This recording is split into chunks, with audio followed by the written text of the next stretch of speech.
हर रोज एक नई कहानी देखने के लिए चैनल को सब्सक्राइब करें और बेल आइकन दबाना ना भूलें। रचना की अभी नई नई शादी हुई थी। उसके घर में उसका पति कुणाल, सास रेखा और ननद कोमल रहते थे। रचना घर की सभी जिम्मेदारियां अच्छे से निभाती थी। ऐसे ही एक दिन शाम के समय रचना खाना बनाकर अपनी ननद कोमल को खाने के लिए बुलाने उसके कमरे में जाती है। कोमल, चलो खाना खा लो। आती हूँ भाभी। रचना देखती है कि कोमल अपने कमरे में बैठकर पूरे शरीर पर जोर जोर से खुजली कर रही है। तो रचना अपने मन में सोचती है, ये पूरे शरीर पर ऐसे खुजली क्यों कर रही है? कोमल, तुम ऐसे खुजला क्यों रही हो? कुछ नहीं भाभी, मेरे ऐसे ही खुजली होती है। कहीं इसे कोई बीमारी तो नहीं ऐसे खुजली की? और अगर ये बीमारी मुझे भी हो गई तो अब तो मैं इससे दूर ही रहूंगी। इतना कहकर रचना वहाँ से चली जाती है। रचना जाकर खाने की टेबल पर कोमल की कुर्सी सबसे अलग रख देती है। कुछ देर में सभी लोग खाना खाने के लिए आते हैं और खाना खाने लगते हैं।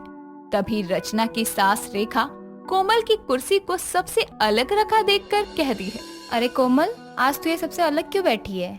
माँ, मैं अलग नहीं बैठी, कुर्सी ही आज यहाँ रखी हुई थी तो मैं बैठ गई। ला, मैं तेरी कुर्सी सबके साथ रख देती हूँ।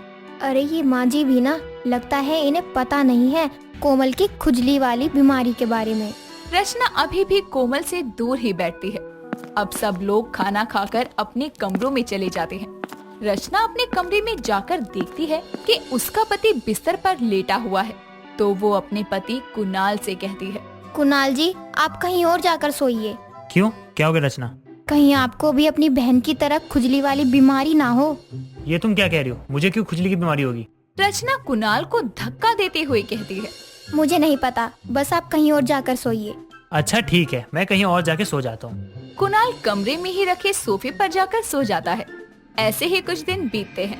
एक दिन रचना, उसकी सास रेखा और कोमल कपड़े लेने बाजार जाते हैं। वो लोग एक दुकान में जाते हैं। कोमल वहाँ भी खुजलाती रहती है, जिसे देखकर रचना कहती है, क्या कोमल, तुम कहीं भी खुजलाने लगती हो? जगह तो देख लिया करो, हम मार्केट की इतनी बड़ी दुकान में खड़े हैं। क्या करूँ भाभी, ये खुजली जगह देखकर थोड़ी होती है, कभी भी कहीं भी होने लगती है। अरे तो मत निकला करो ना घर से बाहर। क्या हुआ तुम ननद भाभी को? फिर किसी कपड़े पर झगड़ने लगी क्या? कुछ नहीं माँ जी, बस कोमल को थोड़ी तमीज सिखा रही हूँ। कुछ ही देर में तीनों शॉपिंग करके घर वापस आते हैं और कुछ दिन यूं ही बीतते हैं। एक दिन रचना की सहेली वर्षा उसके ससुराल उससे मिलने आती है।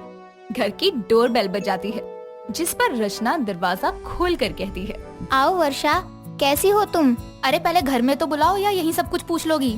नहीं नहीं, आओ घर में चलते हैं। वर्षा और रचना जाकर हॉल में बैठ जाती हैं और बातें करने लगती हैं। अब बताओ वर्षा, कैसी हो तुम? मैं तो ठीक हूँ, तुम कैसी हो? और तुम्हारे घर में सब लोग तुम्हारा ख्याल रखते तो है ना? और जीजाजी कैसे हैं? हाँ वर्षा, ये सब लोग बहुत अच्छे हैं और मेरा बहुत ख्याल भी रखते हैं। इतने में कोमल किसी काम से रसोई में जा रही थी, तो रचना उसके पास जाकर उससे कहती है, अरे कोमल, जरा एक काम कर दो। हाँ भाभी कहिए, क्या काम करना है? मेरी एक बहुत पुरानी सहेली आई है, तुम जरा रसोई में जाकर हमारे लिए चाय नाश्ता ले आओ।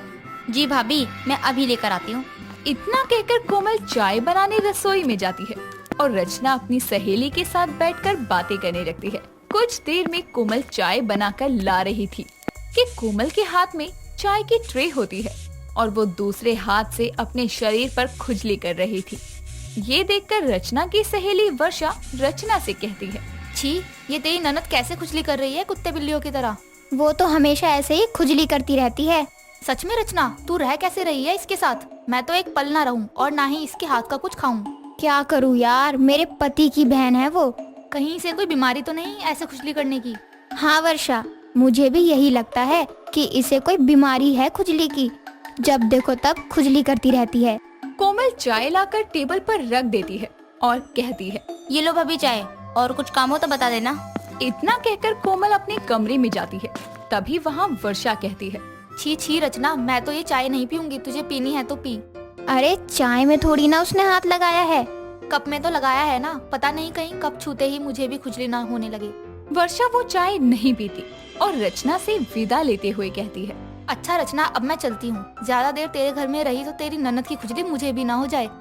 और मैं तो कहती हूँ तू भी बचकर रही हो अपनी ननद से। अब वर्षा वहाँ से चली जाती है। वर्षा की ये सारी बातें रचना को बहुत बुरी लगती है, लेकिन रचना कोमल से कुछ नहीं कहती। अब कुछ और दिन बीतते हैं। ऐसे ही एक दिन कोमल कॉलेज से आती है और हॉल में अपनी माँ के पास बैठकर पूरे शरीर पर जोर जोर से खुजली करने लगती है और उसकी माँ भी वहाँ बैठकर खुजली करने लगती है। ये सब देखकर रचना कहती है, माँ जी, कोमल की बीमारी आपको भी लग गई? बीमारी? कौन सी बीमारी बहू? यही खुजली करने की बीमारी माँ जी। अरे नहीं बहू, ये तो मच्छर काटने पर खुजला रही हूँ। और तुझे किसने कहा कि कोमल को खुजली करने की बीमारी है? कहना क्या है माँ जी, इसमें सारा दिन ये कुत्तों की तरह खुजली करती रहती है। उससे तो साफ पता चलता है उस दिन मेरी सहेली ने इसे खुजली की वजह से ही चाय भी नहीं पी थी अपने घर की। माँ जी, आप लोग कोमल का इलाज क्यों नहीं करवाते? अगर ऐसे ही रहा तो कोई कोमल से शादी भी नहीं करेगा। अरे बहू, जब उसे कोई बीमारी होगी तभी तो उसका इलाज करवाएंगे। मतलब माँ जी? मतलब ये कि कोमल को कोई खुजली करने की बीमारी नहीं है। ये तो इसे गर्मी की वजह से हर साल ऐसी घमौरियाँ हो जाती है, इसलिए ये सारा दिन ऐसे खुजली करती रहती है। पर माँ जी, घमौरियों के लिए तो पाउडर भी आता है, कोमल उसका भी तो इस्तेमाल कर सकती है। रुक तो 1 मिनट। रेखा जाती है और अपने साथ बहुत सारे तेल और पाउडर के डब्बे लेकर आती है और रचना से कहती है, तुझे क्या लगता है हमने कुछ नहीं किया होगा? देख जरा इन तेल और पाउडर के डिब्बों को। हर तरह के तेल हैं और पाउडर, चाहे वो कितने ही महंगे क्यों न हो, हमने कोमल को ला कर दिए हैं, लेकिन इनका इस खुजली पर कोई असर ही नहीं हुआ।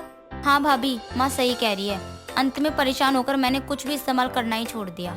अच्छा, अब मुझे समझ में आया। मुझे माफ कर दो कोमल, मैंने तुम्हारी खुजली की वजह से तुम्हें कितना कुछ सुनाया और तुम्हारी कितनी बेइज्जती करी। कोई बात नहीं भाभी, मुझे तो सभी लोग ऐसे ही चिढ़ाते रहते हैं और फिर आपको तो पता भी नहीं था इस बारे में। अब रचना को अपनी गलती का एहसास हो चुका था और वो कोमल से अपने बर्ताव के लिए माफी मांगकर कहती है, कोमल, जब तुम इतना कुछ इस्तेमाल कर ही चुकी हो तो एक बार मेरा नुस्खा भी आजमा कर देख लो। वो क्या भाभी? रुको, मैं अभी आती हूँ।